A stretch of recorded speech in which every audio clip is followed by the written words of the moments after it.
2019년 1월 27일 오후 9시 30분쯤 경기도 화성의 경찰서로 한 남성의 다급한 신고 전화가 걸려왔습니다. 흉기에 찔렸는데 얼른 와서 좀 도와주세요.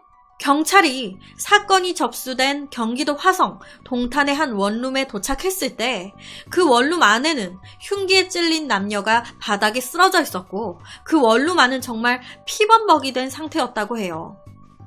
경찰은 급히 쓰러져 있던 당시 38살의 최 씨라는 여성과 42살의 김 씨 남성을 인근 병원으로 옮겼습니다. 하지만 이 최 씨 여성 사망하셨어요. 살아남은 김 씨는 이런 모든 상황에 대해서 우리한테 흉기를 휘두른 남자는 곽 씨라는 남자예요. 그 남자가 우리를 이렇게 만들었습니다. 라고 얘기를 했습니다. 당시 사건이 일어난 원룸은요, 사망한 최 씨의 거주지였어요. 그리고 이 최 씨 여성은 문제의 곽 씨라는 남성과 사귄 적이 있는 여자였습니다. 그러니까 최 씨의 전 남자친구가 곽 씨였던 거예요.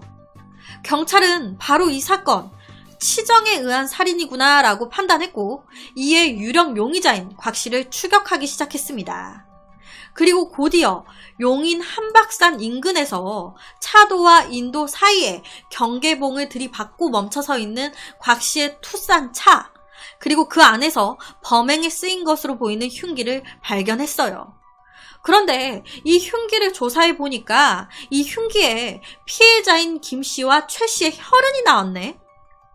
피해자인 김 씨도 곽 씨가 이렇게 만들었다라고 얘기를 했고 사건 현장인 최 씨의 집에서도 곽 씨의 지문이 나왔는데 이거 빼박, 이놈이 범인이구나. 하지만 범인인 곽 씨는 도주한 상황. 아무래도 자기 차랑 다 버리고 근처에 있는 한박산이라는 곳으로 도주한 듯이 보였습니다. 이에 바로 경찰은요, 한박산 일대를 다 뒤졌습니다. 이놈 꼭 잡아야 된다. 경찰 인력을 총동원시켰어요. 하지만 곽 씨를 찾는 데는 실패. 아무리 찾아도 안 나와. 이놈 이거 벌써 이 일대를 빠져나갔구나. 이에 경찰은요, 1월 29일 오후 공개 수배를 결정했습니다. 사람을 2명이나 죽이고 해한 놈입니다. 국민들, 시민들의 도움이 필요합니다. 본 사람이 있다면 제보를 꼭 부탁드립니다. 경찰은 곽 씨의 사진과 인상착의가 담긴 전단지를 만들어서 배포하기 시작했습니다. 그리고 신고 보상금 500만 원까지 내걸었어요. 정말 이 남자 하나를 잡는데 경찰들이 혈안이 되어 있었던 거예요. 그리고 얼마 안 가 오후 7시 8분쯤 중요한 제보가 하나 들어오게 됩니다. 충남 천안역 부근에서 곽 씨를 봤다라는 사람이 나온 거예요. 어떤 남자가 천안역 부근에서 제가 모는 택시에 탔는데 대전으로 가자고 하더라고요. 그런데 그 남자의 인상착의가 수배 전단지에 있는 곽 씨랑 굉장히 비슷했습니다. 뭔가 제가 좀 찝찝해서 줄이 있으니까 앞에 있는 다른 택시 이용해주세요 라고 한 뒤에 경찰에 전화를 한 거예요. 라고 택시기사분이 제보를 해주신 거예요.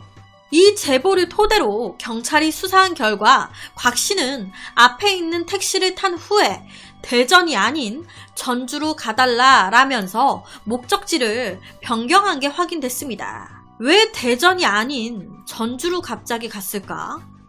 와, 조사해 보니까 이 곽 씨의 고향이 전주네? 이에 경찰은요, 곽 씨를 태운 택시 측과 연락을 취하면서 추적에 나섰습니다. 그리고 오후 8시 30분쯤 충남 부여 석성면 사비문 근처에서 곽 씨를 태운 채 운행 중인 택시를 멈춰 세울 수가 있었어요. 이때 순찰차 2대가요, 곽 씨가 탄 택시를 앞뒤로 가로막았대요. 영화처럼. 그리고 이때 기가 막히게 정말 이 택시기사분이 기지를 또 발휘하신 거예요. 경찰차 2대가 앞뒤로 딱 막아서니까 이 기사분이 바로 재빨리 문을 열고 밖으로 나와버리신 거예요. 대피하신 겁니다. 만약에 이런 상황에서 기사분이 그대로 차 안에 있었다면 인질극이 벌어질 수도 있는 이 택시기사분의 생명에도 지장이 생길 수 있는 그런 상황이 될 수 있었는데 이때 이 기사분이 정말 다행히 재빠르게 행동을 취해 주신 거예요. 곽 씨는 경찰이 택시로 다가와서 검문하려는 그 순간 차문을 잠그면서 저항하기 시작했습니다.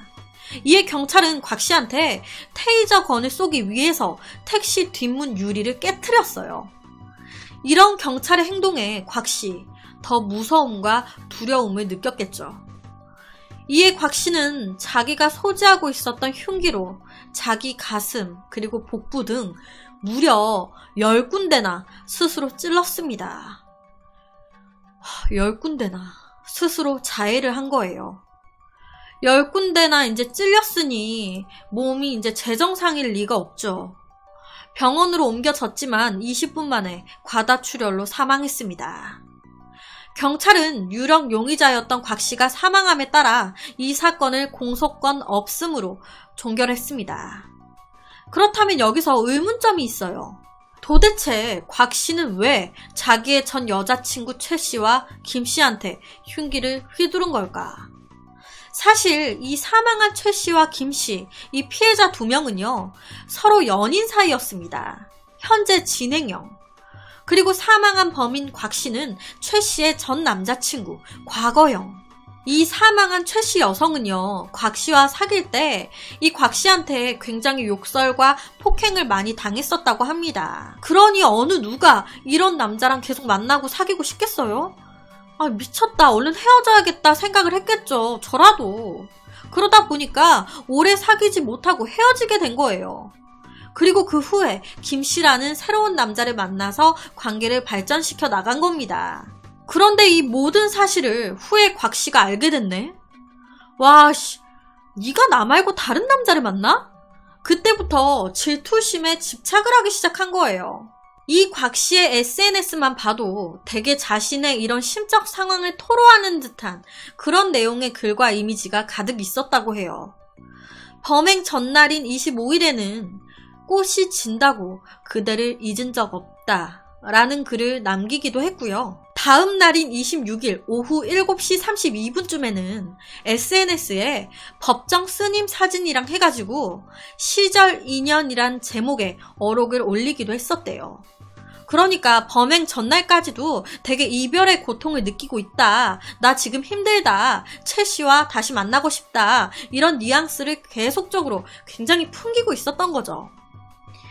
이 사건은 전 남자친구인 곽 씨의 이제 집착과 폭력성이 빚은 치적 문제가 범행 동기로 보였습니다.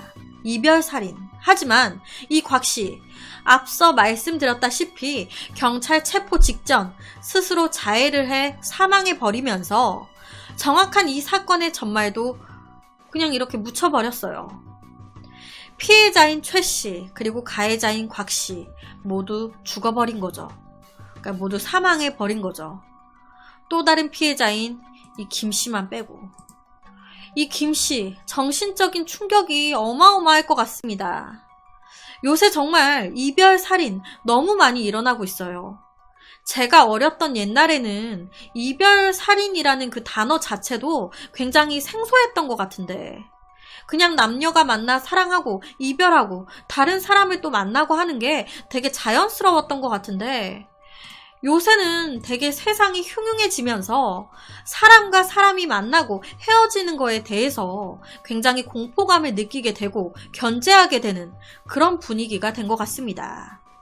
마음 편히 남녀가 만나 사랑하고 헤어지고 제 짝을 찾아가는 과정이 무섭지 않은 그런 사회가 됐으면 좋겠습니다.